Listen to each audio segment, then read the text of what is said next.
తనతో పాటు పొలం పనులు చేస్తూ తనకు అండగా ఉన్న ఆవు చనిపోవడంతో రైతు రోదనలు కన్నీళ్లు పెట్టిస్తున్నాయి. నారాయణపేట మండలం కోటకొండకు చెందిన రైతు నరసింహులు ఆవు మృతి చెందింది.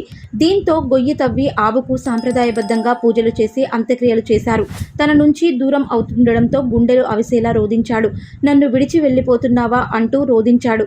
రైతు రోదనల దృశ్యాలు కన్నీళ్లు పెట్టిస్తున్నాయి.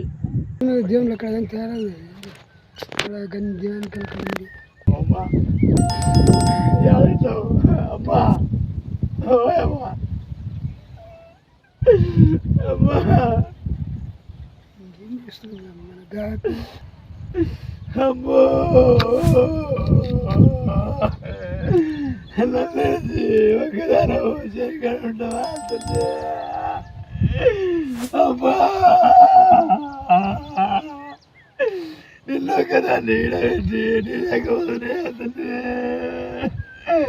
అమ్మా